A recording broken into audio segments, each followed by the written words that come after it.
Hello friends, I am Ashish Sharma and I welcome you to my YouTube channel Ashish Sharma Physics पाठशाला। इससे पिछले videos में हमने numericals की बात की थी। आज हम बाकी बचे हुए न्यूमेरिकल सॉल्व करेंगे।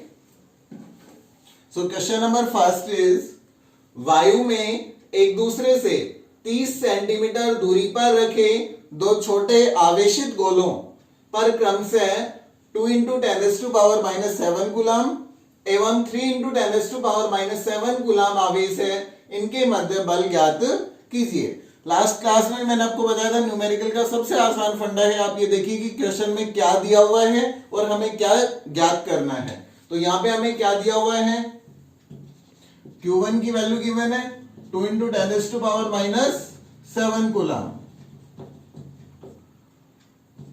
दूसरा चार्ज दिया हुआ है Q2 3 × 10⁻⁻7 कूलम। डिस्टेंस R है 30 सेंटीमीटर। ये आपको ध्यान रखना है, जब भी कोई वैल्यू CGS में दी गई हो आपको उसको किस में कन्वर्ट करना है, MKS में। तो 30 × 10⁻2 मीटर। अब देखिए हमें कैलकुलेट क्या करना है, फोर्स। जब हमें बल ज्ञात करना होता है, दो आवेश दिए गए हो, उनके बीच की डिस्टेंस दी हुई हो, तो बड़ी सिंपल सी बात है कि Q1 Q2 upon R square. F is equal to K की वैल्यू कितनी होती है 9 × 10⁹। Q1 पहले आवेश पर, पहले गोले पर आवेश दिया हुआ है हमें कितना 2 × 10⁻⁻7। Q2 3 × 10⁻⁻7 and divided by R square। तो 30 × 10⁻2 स्क्वायर मतलब इसको 2 टाइम्स लिख देंगे हम, 30 × 10⁻2। इसको हमें सोल्व करना है।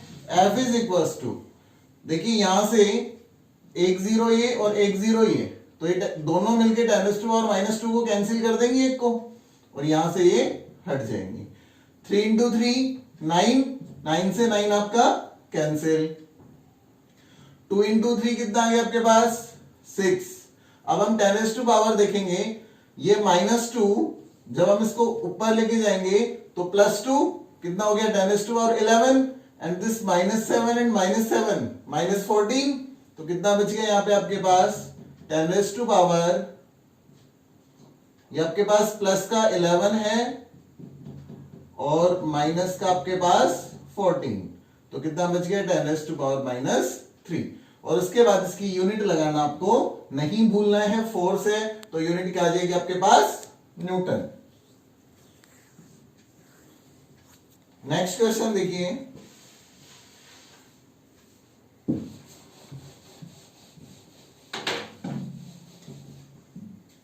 दो समान धातु के गोले +10 माइक्रोकूलम एवं -20 माइक्रोकूलम। इस बार भी आपको Q1 की वैल्यू गिवन है +10 माइक्रोकूलम, Q2 की वैल्यू गिवन है आपके पास -20 माइक्रोकूलम। आवेश से आवेशित किए गए हैं। यदि इनको एक दूसरे के संपर्क में लाकर, आपको किसी भी न्यूमेरिकल को सोल्व करने के लिए ये सबसे जरूरी है कि आप उस सवाल को बहुत अच्छे से समझें।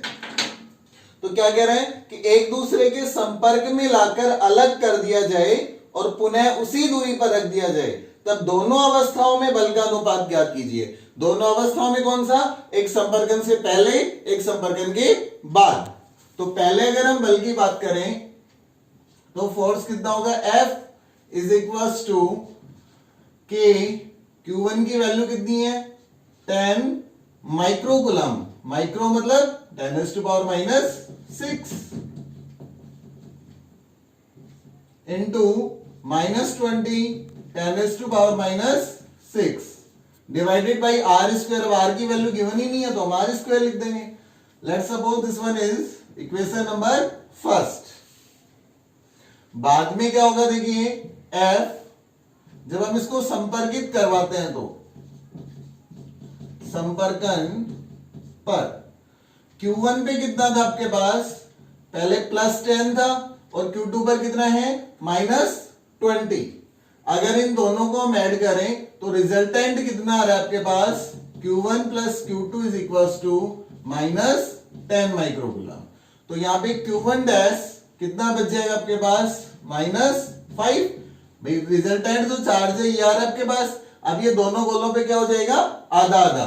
तो Q1 dash is equal to -5 microcoulomb and Q2 dash is equal to -5 microcoulomb. दोनों को ऐड करेंगे तो आपका रिजल्टेंट आ गया कितना, -10 microcoulomb.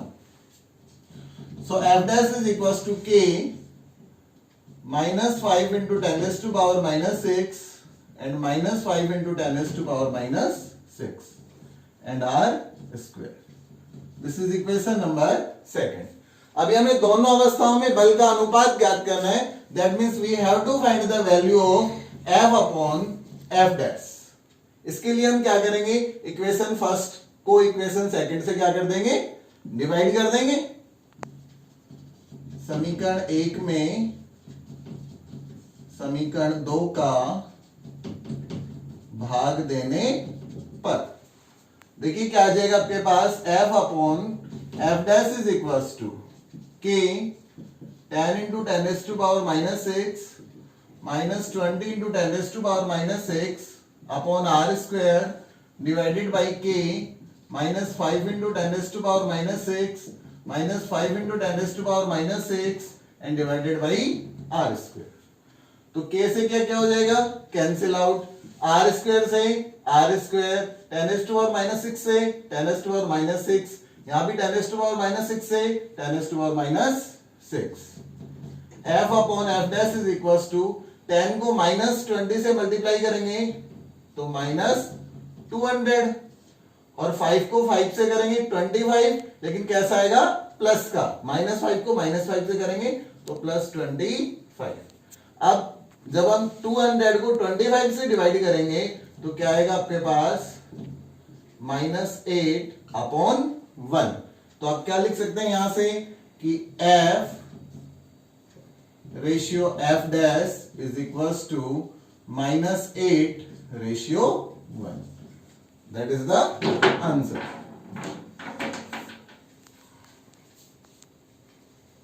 Now next question.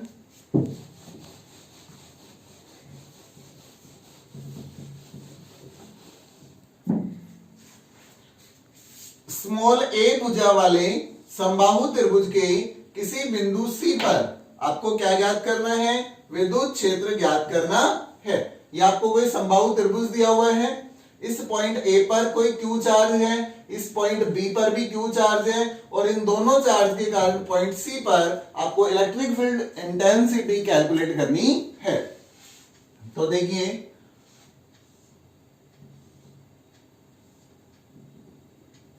this A and this also equal to A. This one is plus Q, this one is plus Q. Point A, B and C. सबसे पहले हम इस बिंदु A पर रखे प्लस Q आवेश के कारण क्या करेंगे, बिंदु C पर विद्युत क्षेत्र देखेंगे। मान लीजिए कितना है आपके पास, E है। फॉर्मूला क्या होता है, KQ अपॉन R स्क्वायर। तो KQ R की जगह यहाँ पे कितना है, A। इस त्रिभुज की जो साइड है वो कितनी है, A। तो क्या हो जाएगा, A square. Equation number first. इसी प्रकार अब हम इस B पर जो चार्ज रखा है इसके कारण पॉइंट C पर देखेंगे तो EB इज इक्वल टू वही KQ upon A square. This one is equation number second. अब हम इनकी डायरेक्शन की बात करेंगे। इस प्लस Q चार्ज के कारण जो पॉइंट C पर इलेक्ट्रिक फील्ड होगा उसकी डायरेक्शन इससे परे। आपको बताया था विद्युत क्षेत्र की तीव्रता हमेशा किधर होती है, धनावेश से परे, दूर की तरफ, AC के अनुदिश। ऐसे प्लस Q चार्ज के कारण देखेंगे तो ये आएगी आपकी इधर। अभी ये जो विद्युत क्षेत्र की तीव्रता है आपके पास, ये दोनों परिमाण में समान है लेकिन दिशा में क्या है, भिन्न भिन्न। ये जो एंगल आपके पास ये 60 डिग्री है। 60 डिग्री क्यों है, क्योंकि समबाहु त्रिभुज है और समबाहु त्रिभुज का प्रत्येक कोण कितने डिग्री का होता है, 60 का। ये 60 तो ये भी कितना हो जाएगा, 60। आमने सामने के कोण है। तो जो रिजल्टेंट आएगा EC, उसकी वैल्यू क्या आएगी आपके पास, √EA square plus EB square plus 2EA EB and cos 60. EC is equal to root EA कितना है आपके पास, KQ upon A square, EB KQ upon A square, और इनका भी आपको क्या करना है, whole square plus 2 KQ upon A square and KQ upon A square cos 60. Value कितनी हो जाएगी आपके पास, 1/2. EC इज इक्वल टू, इस 2 से ये 2 क्या हो गया आपके पास, कैंसिल आउट. यहां पे देखिए EC is equal to root KQ upon A square का whole square plus KQ upon A square का होल स्क्वायर, और यहां पे भी 2 टाइम्स मल्टीप्लाई हो रही है, तो क्या हो जाएगा, KQ अपॉन A स्क्वायर का whole square. EC is equal to कितने टाइम आ गया, 1 2 3, तीनों को ऐड करेंगे तो कितना आ जाएगा, √3 KQ अपॉन A स्क्वायर का होल स्क्वायर. इस अंडर रूट से स्क्वायर कैंसिल हो जाएगा, तो EC इज इक्वल टू क्या आ गया आपके पास, √3 KQ अपॉन A स्क्वायर. ये आपके पास क्या होती है, बिंदु C पर विद्युत क्षेत्र. तो जब भी आपको किसी समबाहु त्रिभुज के कारण या किसी भी त्रिभुज के कारण किसी चतुर्भुज पर विद्युत क्षेत्र की तीव्रता, किसी वर्ग पर विद्युत क्षेत्र की तीव्रता ज्ञात करनी हो, तो आप सबसे पहले उसका डायग्राम बनाएंगे, विद्युत क्षेत्र की तीव्रताओं का परिमाण देखेंगे और उसके बाद उसकी दिशा का निर्धारण कर इस प्रकार हम विद्युत क्षेत्र की तीव्रता कैलकुलेट कर लेते हैं. नेक्स्ट क्वेश्चन देखिए आपका, 2 एक समान आवेशित गोलों को बराबर लंबाई की डोरियों से लटकाया गया है. ये डोरियां परस्पर 30 डिग्री के एंगल पर हैं. जब 0.8 ग्राम पर सेंटीमीटर क्यूब घनत्व के द्रव में लटकाया गया है, तब भी इसमें वही कोण रहता है. यदि गोले के पदार्थ का घनत्व 1.6 ग्राम पर सेंटीमीटर क्यूब हो तो द्रव का पैरावैद्युतांक ज्ञात कीजिए. ऐसे सवालों में आपको सबसे पहले डायग्राम डिजाइन करना है. ये देखिए, यहां हमारे पास 2 आवेशित गोले हैं जिनको बराबर लंबाई की डोरियों से लटकाया गया है. एक मान लीजिए आपके पास ये है Q और दूसरा आपके पास ये है Q. इन दोनों के बीच का जो एंगल है ये आपको कितने डिग्री दिया हुआ है सवाल में, 30. डोरियां परस्पर 30 डिग्री के कोण बनाती हैं जब 0.8 ग्राम पर सेंटीमीटर क्यूब घनत्व के द्रव में लटकाया गया है, तब भी कोण वही रहता है. अब मान लीजिए आपके पास यहां इस गोले का द्रव्यमान है m और यहां भी इस गोले का द्रव्यमान है m. इस डोरी की लंबाई जो है ये मैं अज्यूम कर लेता हूं L.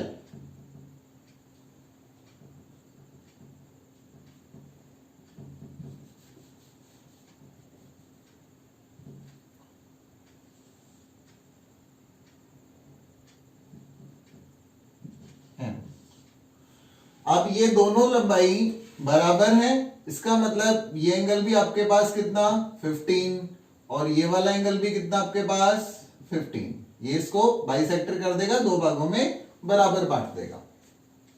अब ये जो द्रव्यमान m है इस पर हम कार्यरत बल देखेंगे.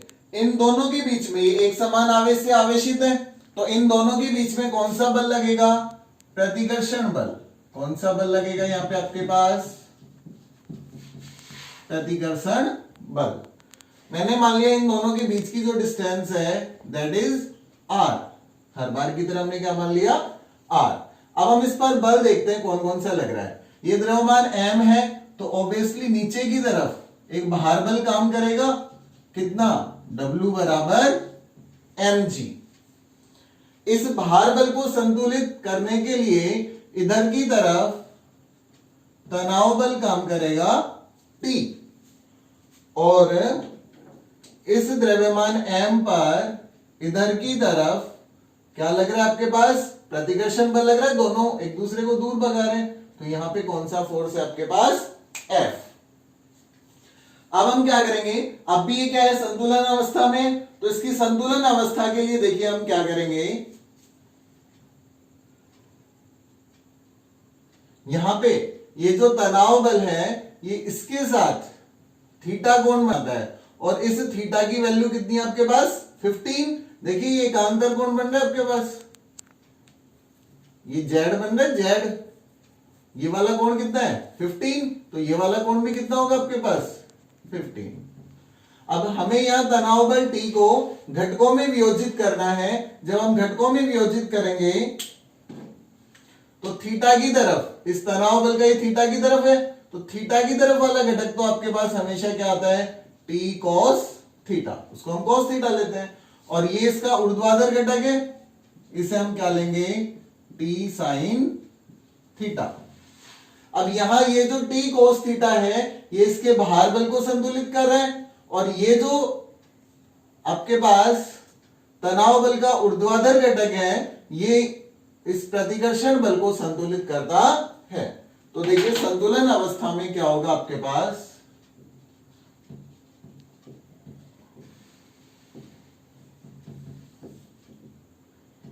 T sin थीटा की वैल्यू कितनी है 15, इधर फोर्स कितना लग रहा है K Q Q, दोनों समान आवेश है, दोनों ये भी Q और ये भी Q, एंड R स्क्वायर, यहां से ये दोनों बराबर हो रहे हैं। cos थीटा की अगर मैं बात करूं तो T cos theta, let's suppose this one is equation number first, T cos theta is equals to, भार बल को संतुलित कर रहे हैं mg, let's suppose this one is equation number second.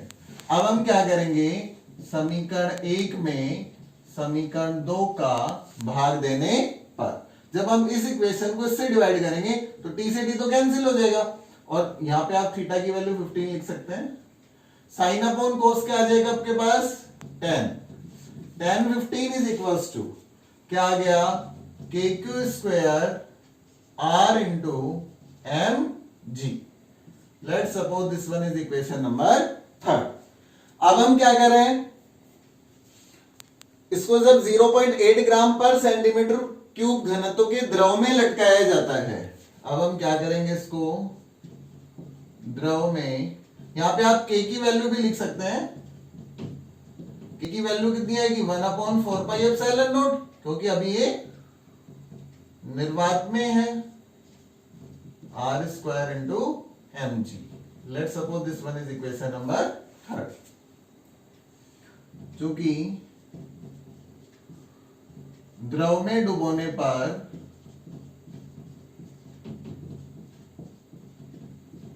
भी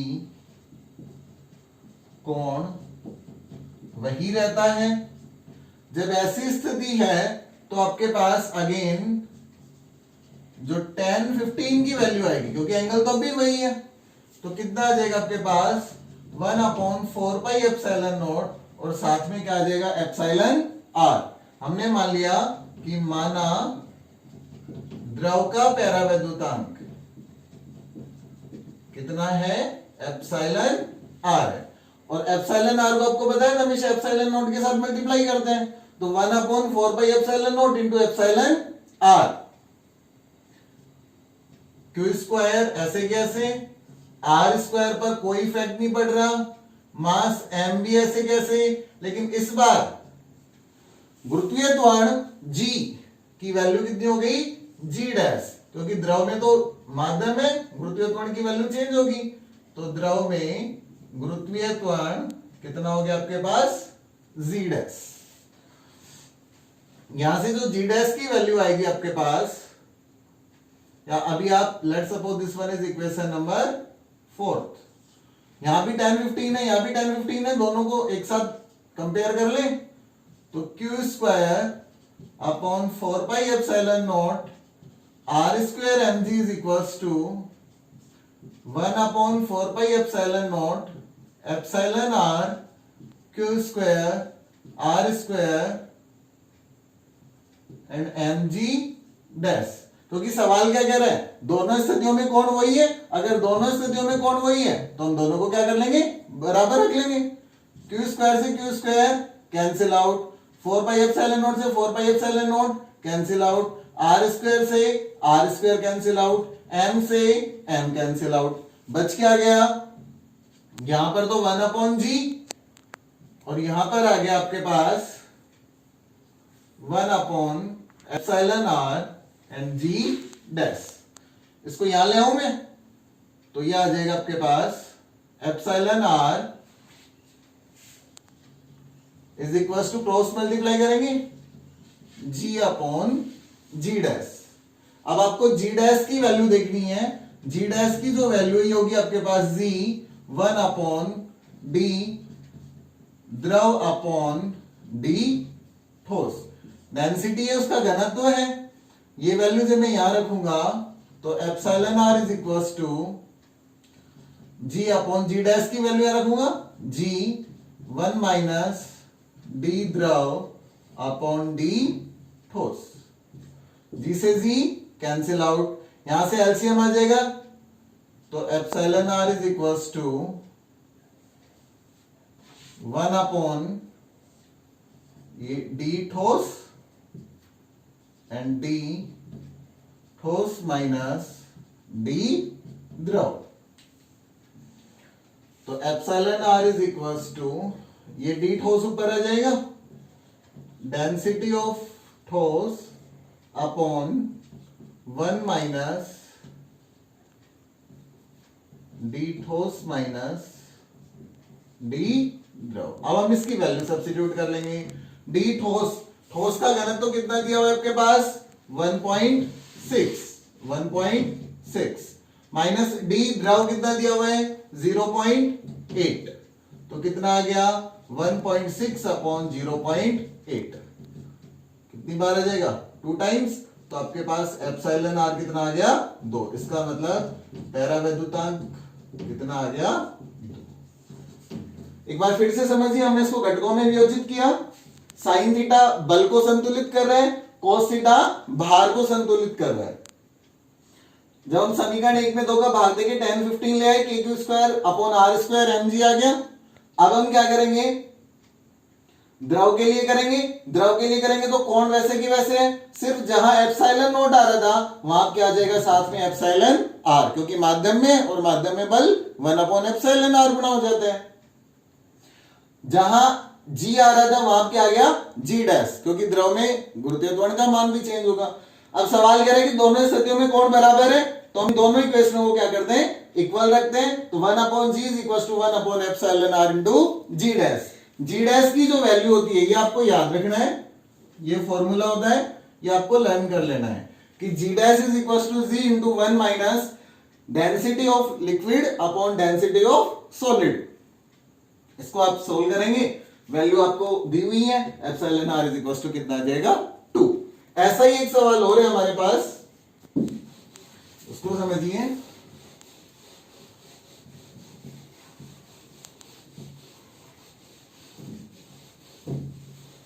देखिए फिर से हमारे पास क्या है, 2 समान छोटी गेंद हैं जिसमें प्रत्येक का द्रव्यमान कितना है m और प्रत्येक पर आवेश q है, और इनको भी क्या किया गया है ठीक वैसे ही लटकाया गया है।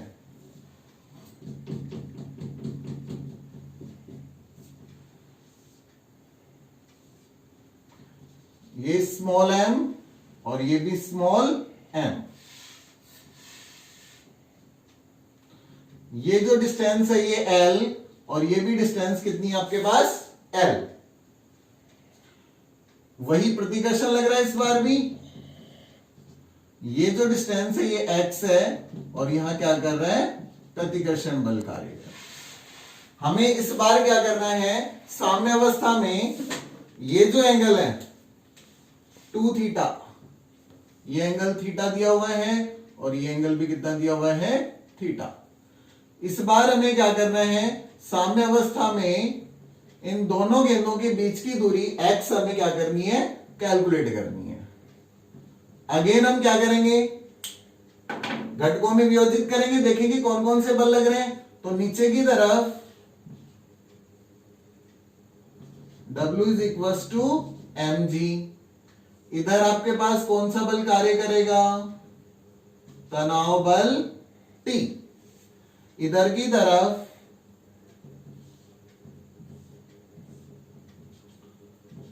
बल F। जब ये एंगल थीटा तो ये भी एंगल थीटा, अभी बताया था आपके पास। फिर से क्या बन रहा है, देखिए एकांतर कोण है ऐसे जेड, ये कोण थीटा तो ये कोण भी थीटा। और इस तनाव का थीटा की दिशा में जो क्षैतिज घटक होता है वो हम क्या लेंगे, टी कोस थीटा। और इधर की तरफ जो घटक आएगा आपके पास, ये कितना आएगा आपके पास, टी साइन थीटा। अब अगेन हमें फॉर्मूला लगाना है। देखिए टी साइन थीटा किसको बता रहा है, ये प्रतिकर्षण बल को संतुलित कर रहे हैं। तो के क्यू क्यू अपॉन डिस्टेंस कितनी है इस बार, X square. Equation number first. Again T cos theta, T cos theta किसको मैनेज कर रहा है, इसके भार बल को, mg को, तो mg।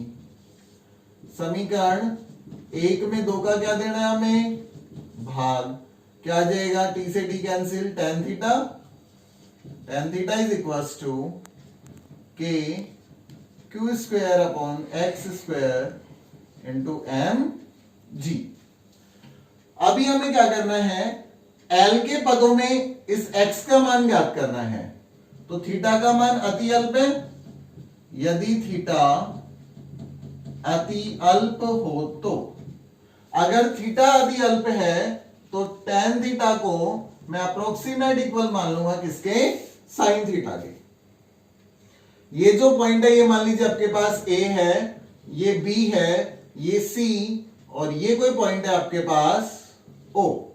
यहां हम क्या करेंगे, साइन थीटा लगाएंगे। ये कौन थीटा है, तो ट्रायंगल ए ओ सी में, ट्रायंगल एओसी में क्या करेंगे हम, साइन थीटा लगाएंगे। फॉर्मूला आपको बताया था लाल बटा कक्का से। साइन क्या होता है, लंब बटा कर्ण, और लंब कौन होता है, थीटा के सामने वाली भुजा। अब ये पूरी दूरी यहां से यहां तक की कितनी है, x, तो ये तो इसकी आधी दूरी है, तो ये कितनी हो जाएगी, x बाई टू। तो x बाई टू, और कर्ण कितना है, l, तो ये क्या आ गया आपके पास, x बाई टू l। ये tan थीटा की इक्वल रख लेंगे हम। Equation number third and equation number four. यदि sine theta approximate equal to क्या हो, tan थीटा हो, तो साइन थीटा की वैल्यू कितनी है, x अपॉन टू एल। यहां से tan थीटा की कितनी आ रही है, k Q square upon x square and M g. हमें तो x का मान ज्ञात करना है, इसको इधर भेज दीजिए। एक्स क्यूब बराबर टू के Q square into l and M g. x बराबर क्या आ जाएगा, टू के Q square l upon m g की पावर वन बाई थर्ड। आप चाहें तो k की वैल्यू भी सब्स्टिट्यूट कर सकते हैं, one upon four pi epsilon naught. तो x बराबर two one upon four pi epsilon naught q square l upon m g की पावर वन बाई थर्ड। ये क्या होगा, टू टाइम्स कैंसिल हो जाएगा। तो फाइनली आपके पास x बराबर कितना आ गया, one upon two pi epsilon naught x square into l upon m g की पावर, यहां पे एक्स क्यूब है तो यहां पे क्या लगा देंगे हम, वन बाई थर्ड, घनमूल ले लेंगे। तो जब भी आपके पास ऐसे सवाल आते हैं, आपको तनाव बल देखना है, उसको दो घटकों में वियोजित करना है। जहां ये क्षैतिज घटक टी कोस थीटा उसके भार बल को संतुलित करेगा, जबकि ये इसका ऊर्ध्वाधर घटक T sin थीटा उसके प्रतिकर्षण बल कूलाम बल को संतुलित करता